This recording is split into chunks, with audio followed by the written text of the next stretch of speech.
Hey, leaders. Welcome to the People Power Project podcast. I'm your host, Morgan Carey, CEO of Morgan Carey Consulting Solutions, Chief HR Strategist, and advocate for building better workplaces. This podcast is all about empowering the leader in you, whether you're an individual contributor, a manager, or a business owner, to build better, safer, and more enjoyable work environments. Together, we'll reinvent HR and develop outstanding leadership by promoting accountability and exploring ways to foster growth for the busy business leader. I'm so excited today because joining me is someone serving as an expert in career and business development. He is here to offer guidance on the power of the pivot. He is a career coach and change management consultant, a leader for change who helps individuals and teams reframe their mindsets and adapt their behaviors to succeed in future states. He believes that we feel our best when we have passion and purpose, and invites others to find the two in their lives and in their careers. This passion is what drives him in his work as both a career coach for individuals and a change management consultant for businesses, helping people and organizations navigate uncertainty with confidence and clarity. Welcome to the show, Chris Speicher. Hey, Chris. Hi. Thank you so How- much for the lovely intro. yes, absolutely. Thank you for being here. How are you?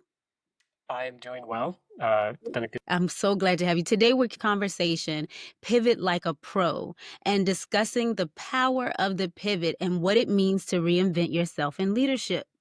Why is this important, and how does this help us become better leaders and build better work environments? Well, I'm glad the people asked. A leader who has personally navigated a major transition understands how emotionally and strategically complex this is. After having experienced needing to pivot a time or two in their lives, they're more likely to coach, mentor, and uplift others in organizations, leading with empathy, building environments where people feel valued, supported, and seen. And I would argue, Chris, that being able to pivot is one of the most important leadership skills to have. But I really think it's not just a leadership skill, it's also a life skill. And I dare to say that without it, you'd probably not have a very productive, successful life. So let's get into it. Let's get into it. We got some questions today. Hopefully we'll have a conversation that'll resonate with some people and provide some insights and guidance around this topic. Okay? Absolutely. Love the Absolutely. topic. Really appreciate you taking the time to invite me to speak about this too, because pivoting is a key element of anything to do with change and career coaching. So Yeah. hopefully I can share some perspectives from my own learnings that help you and your listeners become more effective leaders for themselves. Absolutely. I'm excited about it. We're going to learn some stuff today. Yeah, let's do it. Chris, can you maybe share a personal story or a client experience where a leader ignored the signs that it was time for a career pivot? Sure. So one of the first people I coached, one of my first organizations, I joined up with the team and was leading what we called the leadership development program. And it was a program that was built through HR with the idea that you hire someone for full time for 1 year within the HR structure, and you find them opportunities internally to get experience, get exposure, and meet people to then find and procure entry level full time positions at that part of the org. And one of the individuals that I coached, called Adam, Adam was in the program before I took it over, and he had about 6 months left in his tenure, and he was disengaged. He really didn't feel like he was enjoying the work, and we had multiple conversations where I invited him to consider what he could do to ground in the work here, or to consider things externally if this wasn't the right spot for him. Hmm. And unfortunately, we got to the end of the yellow brick road, and the full time position within HR, his contract effectively voided, and he didn't procure or find an opportunity within our current org, and he hadn't aligned for something up moving forward. And I think that moment for me was when it became clear that one, I needed to level up my own game as a career coach and as a Yeah. mentor for others. Yeah. And Okay. two, that identifying and pivoting too late is almost always worse than recognizing that a change is needed and then proactively finding a way to meet yourself to where you need to be. So I'm looking forward to not having that experience any more often within my life and helping others not have that as well. Being Yeah. out front is always the better place to be. I heard something key there where you learned something and you learned something that you learned something for you, for your business, for how you coach and things like that, but you also learned something to give to other clients, other people that you come in contact with of, how they need to maybe foresee the need for a pivot early on and then take action to do that, right? For sure. It's Yeah. what this there's an interesting balance in coaching and consulting where you need to meet your people where they are and you want to be mindful of their current state, emotions, feelings, thoughts, right? And you need to push them and invite them to consider other opportunities and possibilities that they maybe aren't fully comfortable with yet. And a lot of the times, figuring out how to balance meeting them where they are, but also inviting them to be accountable to creating the future state that they want to live in. Um, that's that's the sweet spot, and finding a way to do that in a way that allows people to take action and own what they want to do for themselves. Like that's kind of what the whole name of the game is for my career. So definitely plenty of learnings there. I often look back on the successes and see the little tiny bumps in the road that it wasn't as smooth as I wanted it to be. But at the end of the day, being able to appreciate the learnings that you have and fail forward is obviously something that's important to pivoting no matter where you are. Fail forward. I love that. I think I had a previous conversation with my brother on a different episode, and we were actually talking about that failing forward. So with that, what are some of the biggest red flags that tell professionals it's time to make a move? Yeah. I think we all have experienced this, especially if you've been in your career for, 10 or more years. We all get to a point within a job or role or a project where we just get disengaged for a variety of reasons. And so we kind of use the term burnout or tired or disengaged somewhat ubiquitously for these experiences. And Mhm. recognizing actively when you are in a state where you're no longer excited by your work or you're no longer looking forward to the next element of your project or you don't see how you can continue to grow in your current company, team, project, etc. That's one of the most important things that you can do for yourself, and it does take some self-awareness. Like, you need to be able to stop and recognize, "Oh, I'm not really happy with where I'm at," or "Things could be better," or "I wanna do things differently," and that's not always an easy conversation to have. So, a lot of early work when I do end up working and coaching with people, a lot of times they've gotten to this point already where they recognize, "Hey, I need to make a change," because they don't usually reach out until they get there, Yeah. and that doesn't mean that it's still not part of the equation where we really need to stop and say, okay, what do you not like about your current dynamic? Like, what are you moving away from, or what do you want to move towards that'll help you kind of have that energy and velocity needed to get to where you want to go?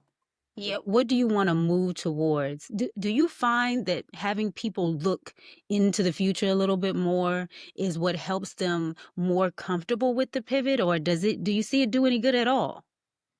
It definitely does good. I would not say it always makes people feel comfortable because a lot of Mhm. times looking into the future and recognizing, oh, I want to be there, but I'm not there yet can cause anxiety and strife.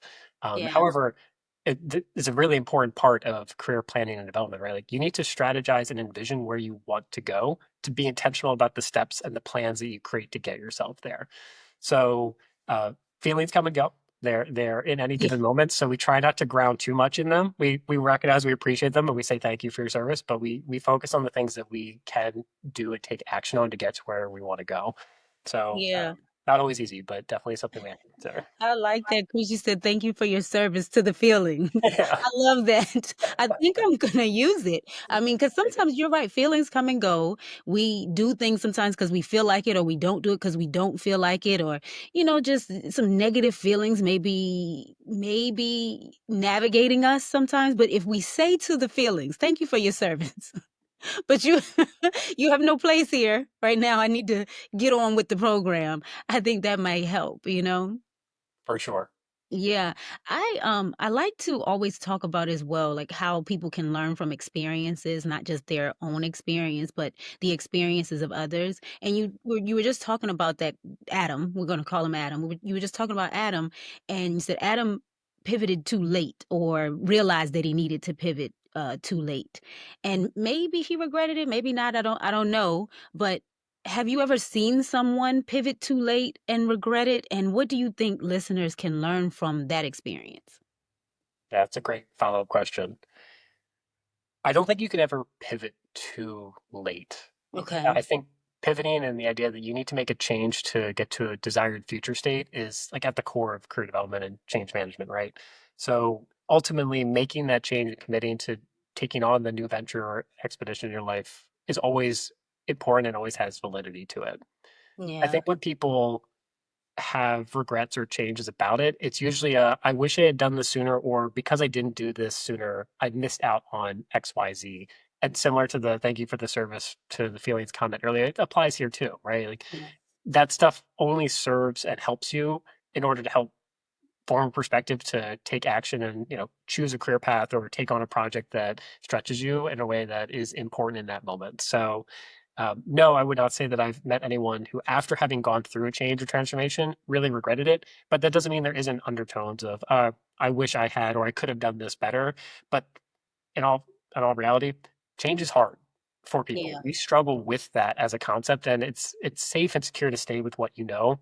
So I'm always looking to affirm and validate and bolster people's confidence around taking those steps, even if it's not perfect, even if it causes some pain and some strife, because ultimately, like again with the topic of this particular segment, pivoting allows us to identify what we need to do for ourselves and for others moving forward to really feel like we have purpose, feel like we are living the life that we want.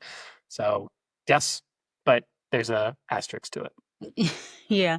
What I want people to understand is that hearing the experience of Adam and also hearing that no, I haven't heard someone feel like regret after the transition and things like that, is that these experiences and hearing about the possible experience that they could have is they're learning moments for people, right? And learning from other experiences is one of the best ways to become and remain a successful leader. I really feel like I've learned from my own experiences and those of others, right? To become the kind of leader that I am. Because it shortens the learning curve, right? Yeah. And broadens your perspective as well. And it provides strategies for success that you're ultimately, I believe, you're going to need, right? And I don't know who wouldn't wanna cut the time that it takes for them to learn a lesson or a skill, because the faster you learn it, the faster you can use it, right?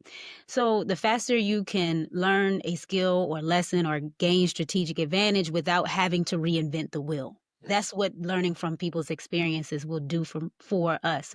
And so I always wanna tell my leaders that this idea is one of the reasons the People Power Project Circle exists. It exists so we can give people the opportunity for like-minded professionals with great ambition and drive to come together, share, and gain access. The community provides like live Q&A sessions, career guidance, conflict management assistance. It helps people with difficult conversations in the workplace and a lot more.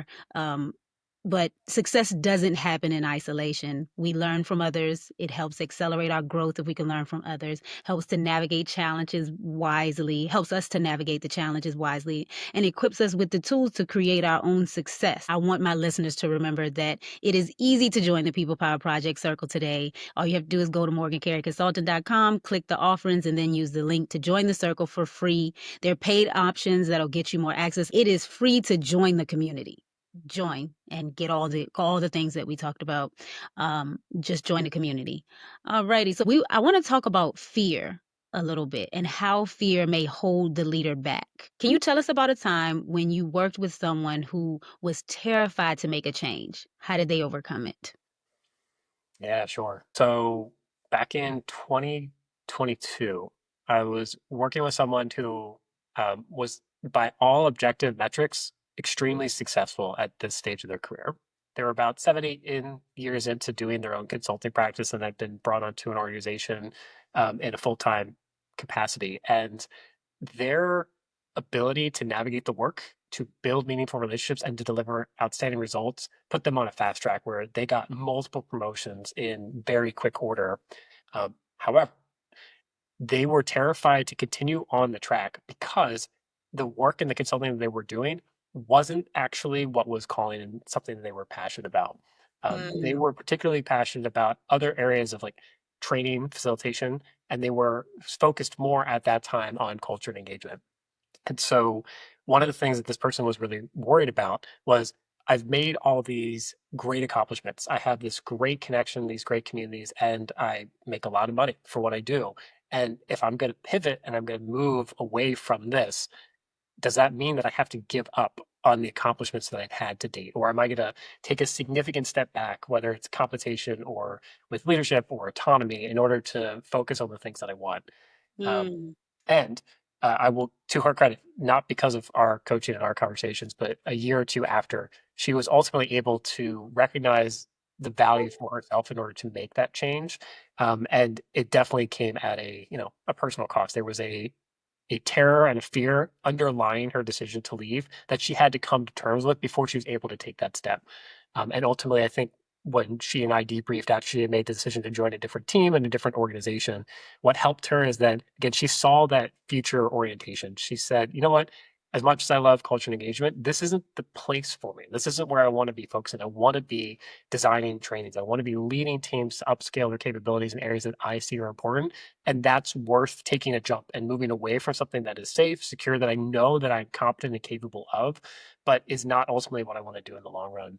And I have Yeah. so much admiration for her and for her decision to make that shift.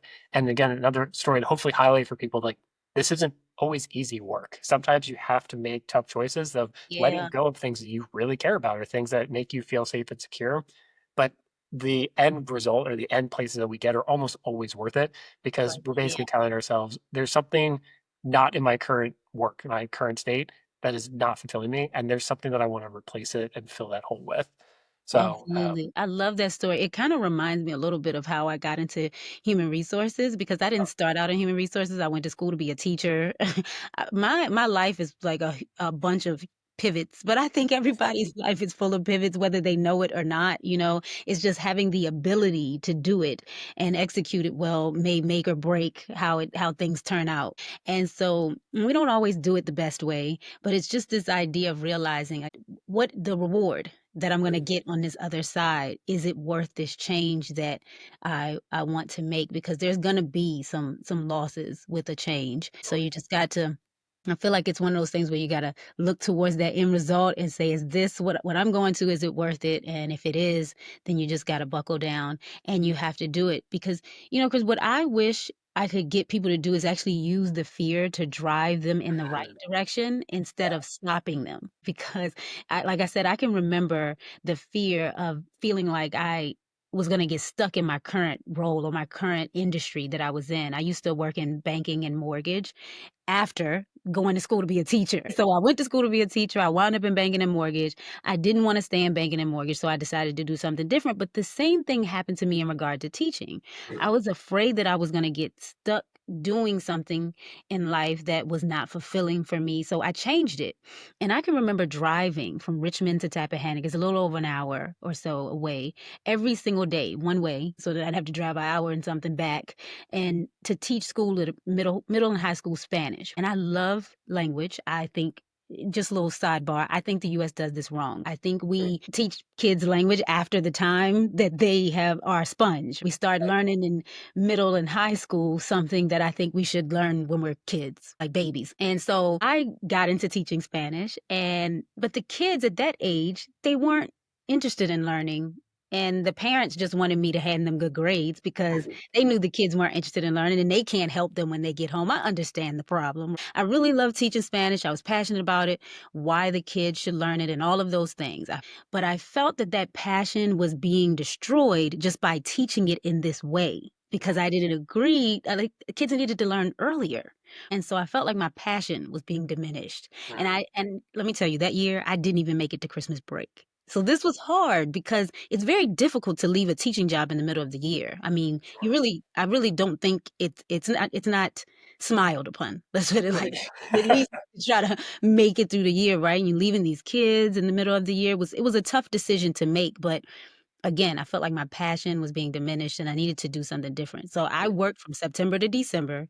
I resigned and I never went back. Now, one of the reasons had to do with one of the high school students essentially assaulted me, but Oh, wow. that's neither here nor there. But the point is, I decided to pivot. I had to pivot. So that's my kind of transformation story or part of it and how I went from one place to another. And so that change is one of the many that mark the beginning of my career success story. So I like to tell people that because being able to pivot could make or break where you end up. Absolutely. And I appreciate the context around this that you started before you shared your story of allowing fear to drive us and push us as a catalyst to take on new things. I'm Yeah. sure there was a lot of peer pressure, social pressure, family pressure to not quit halfway through the year as a teacher. And I'm Yes, sure you felt that connection with your students too. I'm sure it's ridiculously absolutely. difficult to recognize I'm having impact, I'm making a difference, and these people look to me as a mentor, leader, a figure for their development, and I'm going to step away from that. And Mhm. have you spent time thinking about what you would have been like, where you would have been and who you would have been the second half of that school year, or if you would continue for the next couple of years being a teacher and not taking this step into your, the people power project and doing your own work?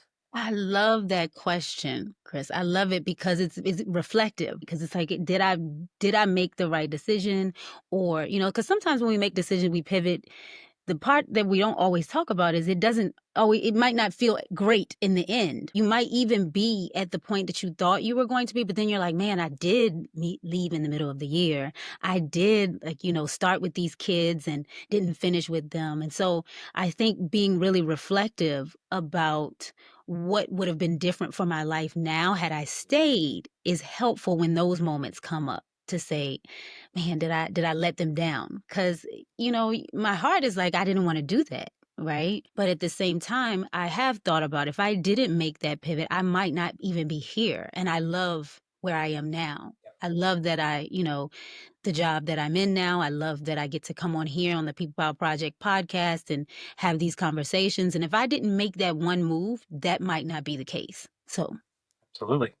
And yeah. it's a great shared testimony where people can learn from your experience. So you're living into what is a core vision for the People Power Project, and it's a great reminder and emblematic of why I do this work. Because Yeah. helping people recognize the value and finding that passion for themselves is almost always worth it. And you wouldn't be having a podcast conversation right today if you hadn't done this work. You wouldn't be doing your own mission or creating space for others to be leaders for themselves and others, right? So I think you're a Absolutely. testament of that success. And there's definitely some fear, definitely some anxiety, definitely a little bit terrified, as we all should be, because that stuff helps ground us.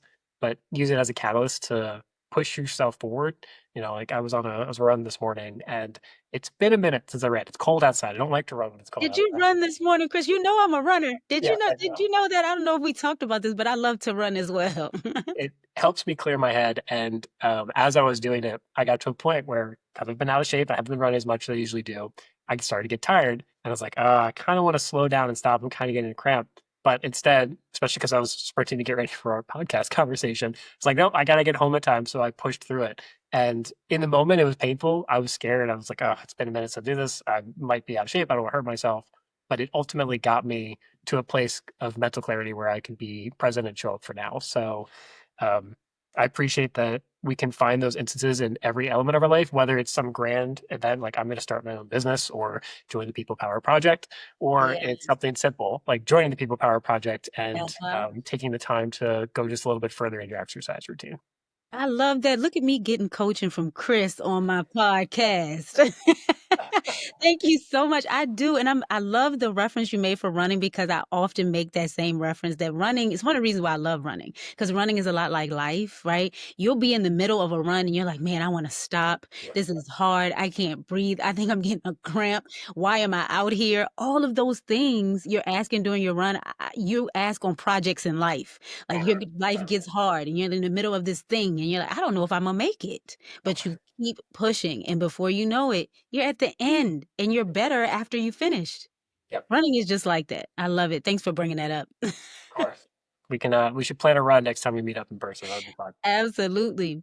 So, Chris, I want to ask you. I shared my transformation story, a little bit of it. There's much more to it, but I shared a little bit of the transformation story.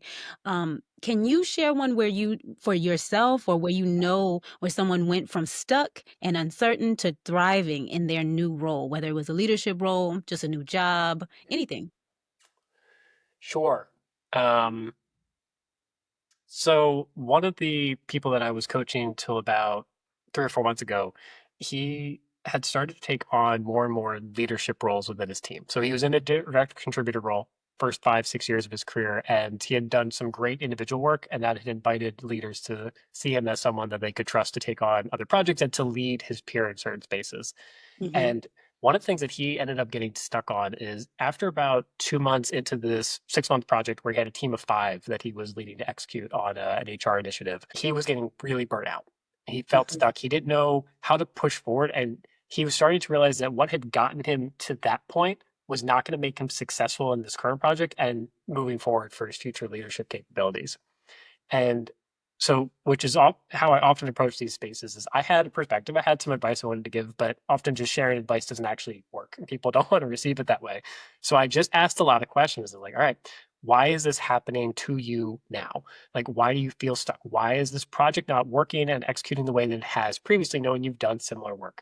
And as he continued to dig and figure things out for himself, what he realized was he wasn't inviting others to have autonomy and ownership of the work, that he was coming in as just like a manager and a hardcore direct contributor that was going to get it done no matter what. And so the precedent that ended up setting with himself and his team was, I'm saying this first part of the project is due by next Friday and has to have this quality, but it wasn't getting there initially from his team himself. So he stepped in himself and just did the work. And it was this great moment where he had like an aha, where it clicked Uh-huh. for him. It was like, oh, because I'm spending so much time doing the work and not enabling others to feel like they own it with me and to hit the deliverables that we say we're out for. I end up doing all this extra space. The project Yeah. isn't going the direction it needs to go, and I'm not going to hit my benchmarks. And And luckily, he's he was, exhausted. I'm yeah, sure he's exhausted and he's doing everything. yeah. And, he was easily doing 60, 70-hour weeks trying to make this work and make it fit when it wasn't. And the unlock for him was tapping into his people and basically asking for help. It was like flipping the script. He realized that instead of saying, telling, and like dictating what others had to do, he took a step back and said, I need help. And the second Yeah. he did that, one of his people on his team heard the call, immediately dove in. And that was the catalyst he needed to recognize that, oh, I can ask for support. Like, as the leader for this team to get this done, deliver the high quality results that I expect and want, it's okay for me to set the standard and invite others to join with me. So Yeah. the story, I don't know if there's like one clean takeaway from it, but often when we're stuck, it's an invitation to assess and analyze and understand why we're in the place that we are so that we can pivot and we can find a direction moving forward that gets us to where we need to go.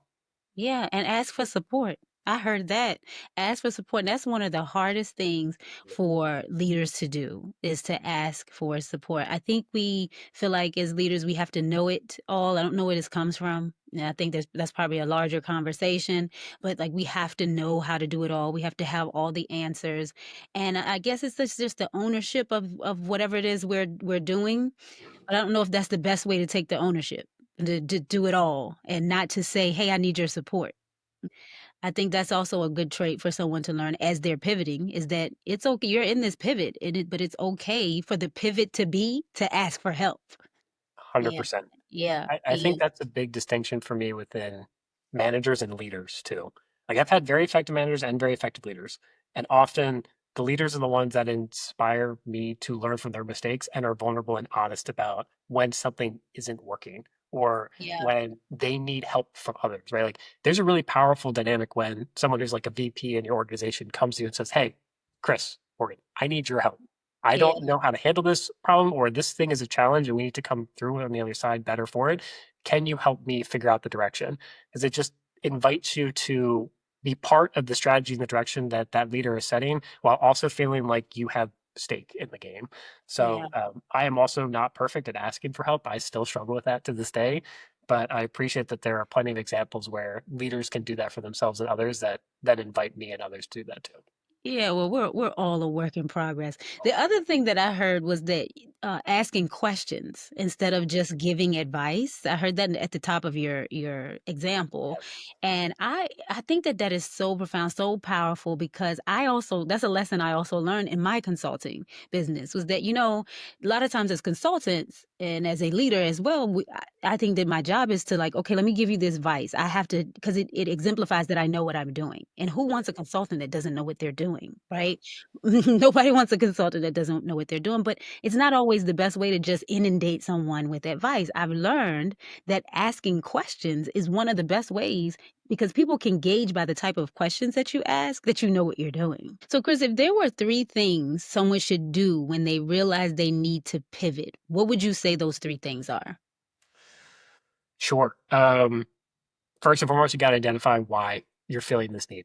A lot of times we don't know. It's kind of nebulous. It's often is a feeling of something's not right. I feel off about my job, about this dynamic in my life, or this circumstance that I'm in, and figuring out what it is you don't like about your current circumstances, or what is something that you want to move towards is first and foremost. Because until you have clarity of direction, you kind of feel aimless and you can feel stuck. Mm-hmm. The Right. second thing is you need to define what it is then you're going to work towards, right? It's not enough just to recognize you don't like where you are or you want to make a change. You have to identify what that future state is going to be. So if you start with vision, the next thing you have to have is a strategy of like, where am I going and what is this going to be for me? And then Mm-hmm. it sounds silly and seamless and easy, but the next thing you have to do is you have to understand how you're going to get there. Like you have to have some kind of project management and approach that allows you to be intentionally actionable towards the goals that you've set. And within coaching, especially, that's one of the hardest balances that I've had to find. It's balancing how do I enable people to understand where they want to go and what they want to do when they get there with the how do I get there and how do I hold myself accountable to making sure that I say and do the things that are going to get me to where I want to go. Yeah. And then there may be a listener that feels overwhelmed with those steps because they're like, man, I don't know how to map all of this out, or how do I define my vision? I got my why, but I don't know how to go to the next part. What kind of tools or resources would you recommend for someone that they know they can do it? They just those steps seem a little bit overwhelming to them. First, find someone to talk to about this. And it doesn't have to be a professional coach, your best friend, your partner, your parent. Anyone who knows you on both the personal and professional level can do the job. Yeah. And just ask them to hold space for you, right? Just say, hey, I need to talk for 30, 45 minutes about something that I'm struggling with or something that is calling me. Like I have this energy and desire to do something. I'm not entirely sure what it is yet. And I just need a safe space to discuss it. You'd be amazed with how quickly people can find direction and clarity just by having someone listen and reflect back to them what they're hearing. And, Yeah. as a coach, that's actively what I'm doing. So I highly recommend finding a career coach and someone that can do that on a more professional and, pragmatic basis. But just getting started, if it feels like a big leap, talk to someone you know and trust.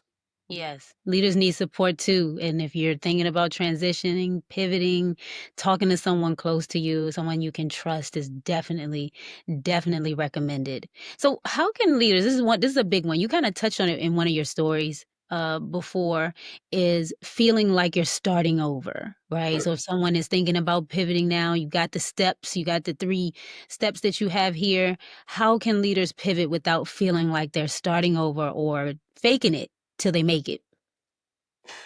I like how you said that. It reminds Yeah. me of imposter syndrome. Yeah. Small sidebar. We all have imposter syndrome. It doesn't ever really go away. And so sometimes you do have to Isn't fake it that till you right? make it.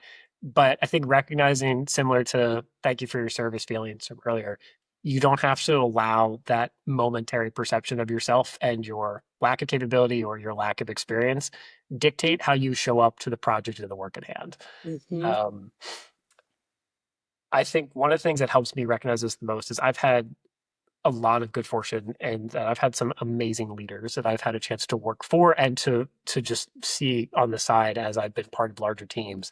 And one leader in particular stands out to me. She was a VP at my previous org, and we had been working on a project for 6 months.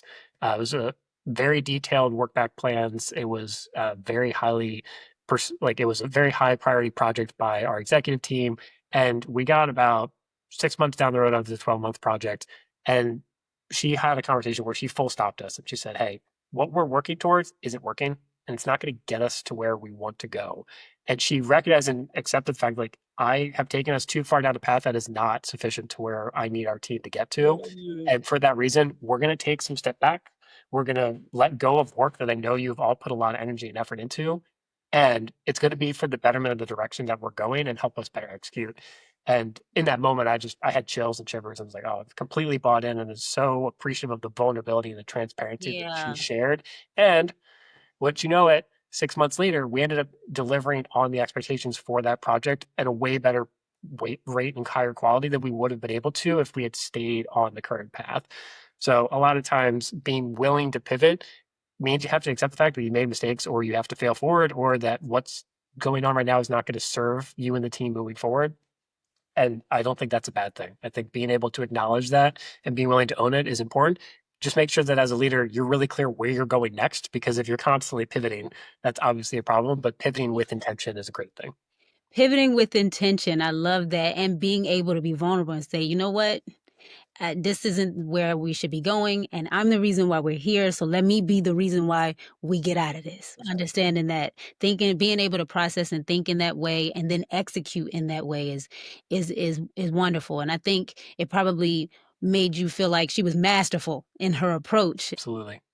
In that moment of like, when I grow up, I want to be just like that leader. And so That's wonderful. So, Chris, we've been talking for a little bit. We probably could go on a little bit longer, but like I always say, I don't want to keep the people too long. If someone is listening today, because you've given us a lot of insights, a lot of expertise here, and if someone is listening today and they want to get in touch with you, partner with you, hire you, just stay connected, how can they do that? I appreciate the opportunity to expand my network through this experience, and it's been a great conversation. Sad to see us end, but as all good conversations do, they go. If someone is looking to connect with me, they can find me on LinkedIn, Chris Speicher. C Speicher Perspective is my bio tag. I'm always happy to have a conversation, and my profile is public, so you can find me and search for me no matter where or who you are. And always happy to keep the conversation going. So thank you very much for having me on, and looking forward to our next chat. Looking forward to it. I want to thank you again for being here. This has been really great. I hope you enjoyed it because I have definitely enjoyed having you. Yes, Absolutely. It was yes. a great time. And I feel like I've learned a lot from just a very short period of time having known you. And I'm definitely looking forward to joining the People Power Project.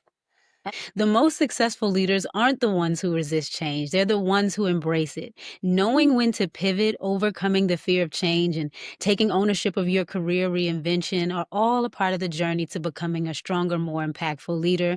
Great leadership isn't just about what you do at work, it's about who you are and how you continue to grow. Every time you invest in yourself, you're also investing in the people around you and the workplace culture you help to create. So I want you to take a moment, listeners, to reflect. Is it time for a change? Are you resisting a pivot that could lead to something better? Just take some time to think about it. And if this episode resonated with you, share it with a friend, a coworker, or even your manager. And don't forget to subscribe to the People Power Project podcast for more inspiring and actionable episodes. Follow me on Instagram at Morgan_Carey Consulting and tag me with your thoughts using hashtag People Power Project Podcast. Until then, remember, people empowered workspaces are simply the best workplaces. I'll see you next week.